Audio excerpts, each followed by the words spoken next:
A tricky commute across the Denver metro today. Take a look at this. A crash on southbound I-25 near mile marker 188 closed down multiple lanes near Castle Pines. You can see a sports car there caught underneath a semi-truck.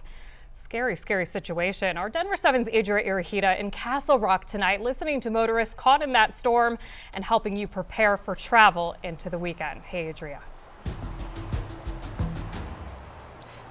Hey, Claire, Micah, one thing I've been hearing from a lot of folks today is that it's been so long since we've seen a proper snowfall here in the Denver metro. It seems like everyone forgot how to drive in it. Now, a lot of that heavier snowfall has fallen here in Douglas County, and drivers definitely taking it safe today.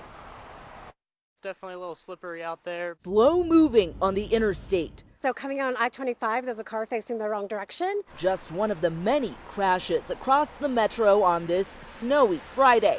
We saw this one near Larkspur. We always caution everybody, plan ahead, leave early. That's why snowplows have been hard at work since early morning here in Douglas County. My crews are actually really excited to be able to plow some snow this year. They're going non-stop. Likely to get icy as the sun goes down this evening, but we'll have crews out and making sure we do the best we can to keep things safe.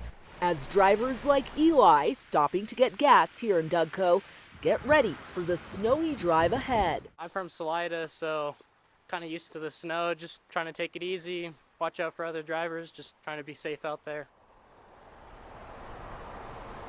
Great advice from our community out there. And just like Dan said, as it gets colder, a lot of this could freeze over because right now the roads are really slushy. So if you are driving anywhere tonight, just make sure to take it slow and be safe out there. Reporting live in Castle Rock, Adria Arahita, Denver 7.